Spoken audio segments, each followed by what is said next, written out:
Hola chicos y chicas, bienvenidos a la clase del día de hoy. La clase pasada estuvimos viendo la etimología de la palabra religión, es decir, de qué se compone esa palabra y qué significado nos otorga. Dijimos entonces que la religión es ese querer volver a unir el hombre con Dios, es decir, la búsqueda del hombre a través de creencias, de rituales, para poderse encontrar de nuevo con su creador. También vimos cuatro aspectos que hacen a una religión: el aspecto cultural, el aspecto doctrinal, el aspecto moral y el aspecto social. Hoy vamos a ver tres momentos que determinaron la historia de las religiones. Esos tres momentos se denominan: número uno, el salvajismo; número dos, el barbarismo o barbarie; y número tres, la civilización. ¿Listo? Vamos a cambiarlo aquí, vamos a decir más bien barbarie. ¿Listo? La barbarie. Entonces, ¿qué ocurría en el salvajismo? ¿O qué aspectos tenía esta cosmovisión religiosa primitiva? Número uno, el hombre se hace la siguiente pregunta: ¿quién está, quién está detrás de todo esto?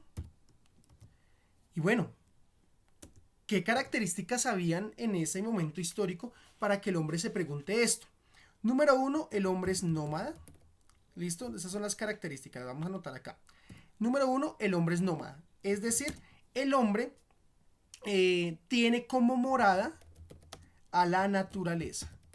Es decir, el hombre no se está defendiendo de la naturaleza como lo hacemos hoy, que nos resguardamos en nuestra casa, sino que la morada o la casa de esos primeros seres humanos eran la misma naturaleza. ¿Cuál era su techo? Miraban hacia arriba y estaba el firmamento. ¿Qué los podía resguardar? Los árboles. ¿Qué los alimentaba? Los alimentaban los frutos que daban los árboles y las pocas cosas que podían recolectar. Cuando se acababa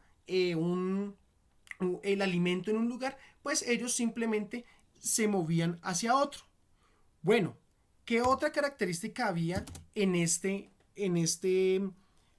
eh, momento de la historia de la religión? Pues otra característica es que había un grupo social. Como sabemos, el hombre fue diseñado para ser un ser social, ¿cierto? El hombre es un ser que no puede vivir solo, sino que tiene que vivir en comunidad. En este momento, el grupo social era la manada. Ojo con esto, interesantísimo, estamos hablando del salvajismo. El hombre vivía en la naturaleza, así como los animales salvajes viven en la naturaleza. Entonces el grupo social era la manada. Había muy de vez en cuando había un líder, pero todos luchaban porque la manada estuviese bien. Todos luchaban porque la manada tuviese su alimento, porque la manada estuviese defendida de otros posibles animales. También es interesante que la primera religión que se vivió, o la primera religión que, que se pensó en este momento, fue el animismo. Como bien sabemos, el animismo es la creencia en que la naturaleza tiene alma. ¿Listo? Por eso la pregunta de ellos: ¿quién está detrás de todo esto? Para ellos, la naturaleza tenía alma, así como ellos la tenían. Es decir, la naturaleza pensaba, la naturaleza sentía, y por eso ellos hacían cierto tipo de rituales para poder estar en una comunión muy cercana y muy directa con la naturaleza. ¿Listo? Para que los defendiera, para que les ayudara a alimentarse, porque pues la naturaleza era su hogar. Entonces la pregunta era, bueno, ¿quién está detrás de todo esto? ¿Quién está detrás de todo esto que nos sustenta? ¿Quién está detrás de todo esto que nos otorga la vida? ¿Listo? Entonces es interesante este primer momento en la historia de la religión, el salvajismo. La pregunta es, ¿quién está detrás de todo esto? ellos eran nómadas, ¿cierto? Su morada era la naturaleza, su grupo social era la manada y tenían la creencia en que la naturaleza tiene un alma así como ellos. Entonces la naturaleza se podía enfurecer y había que ofrecer algunos sacrificios o había que tener algunos contactos para poder volver a estar en paz con la naturaleza, así como lo dijimos en la primera clase. La religión lo que busca es estar en paz con Dios o volver a unir al hombre con Dios. En la barbarie, entonces, surge otra pregunta. Y la pregunta que surge en este momento de la historia es: ¿cuál es el origen de todo? ¿Cuál es el origen de todo? Entonces es una pregunta muy interesante y que todavía nosotros nos hacemos, ¿cierto? ¿Cuál es el origen de todo lo que nosotros vemos? En realidad, ¿el universo tuvo un inicio? Si tuvo un inicio, ¿quién es ese inicio? Y si no, ¿por qué el universo es eterno? ¿Cierto? Vendríamos a preguntarnos el día de hoy. En este momento histórico, hay que entender que estas personas eran seminómadas. Es decir, ya empieza a haber una conciencia de quererse defender de la naturaleza. Entonces ya hacen casas, chozas para defenderse de tal vez los tornados, defenderse de las lluvias, defenderse de las catástrofes naturales. ¿Listo? Entonces son seminómadas. Cuando se agota un recurso natural, ellos buscan otro lugar para establecerse y vuelven a levantar sus moradas. ¿Listo? Ya la morada de ellos no es la naturaleza en sí, sino que construyen o mantienen unas prácticas arquitectónicas para poderse defender de la naturaleza. ¿Listo? Otra característica interesante es que aquí el grupo social viene a ser el clan. ¿Listo? Es decir, el grupo social, al ser el clan, ellos ya mantienen esta visión del líder. ¿Listo? Ya siguen a alguien. Y al seguir a alguien, siguen las creencias de ese padre o de ese ancestro, de ese líder que va a convertirse en muchas veces no solamente en el líder social, sino también en el líder espiritual. ¿Listo? Aquí ya hay una conciencia religiosa un poco más interesante.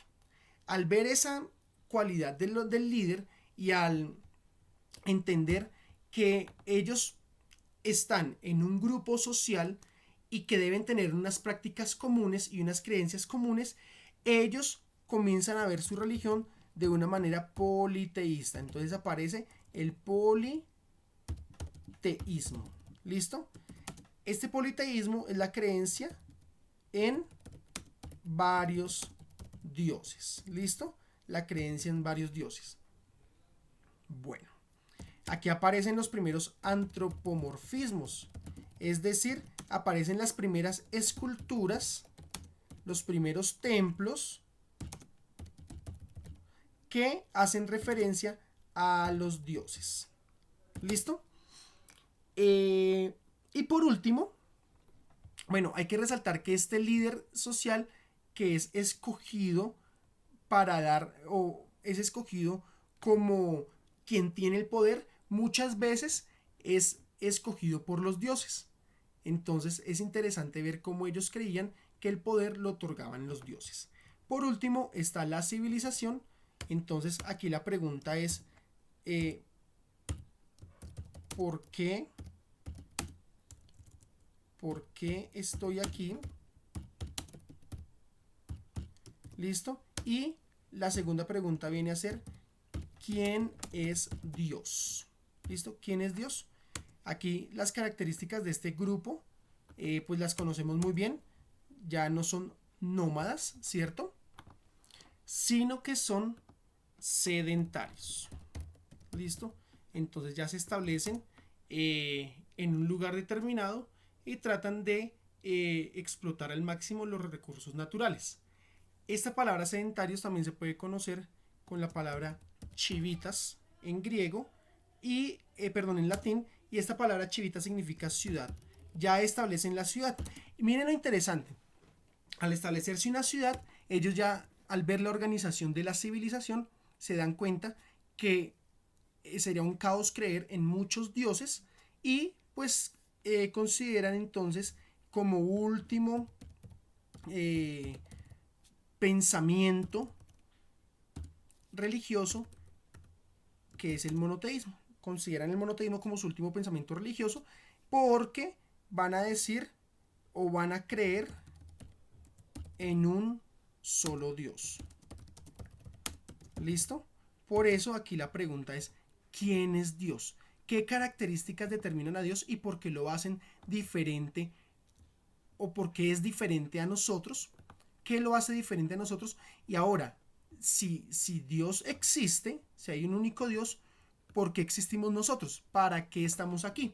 A eso se le conoce como el fin teleológico, es decir, yo fui creado por un diseñador y ese diseñador tiene un plan para conmigo.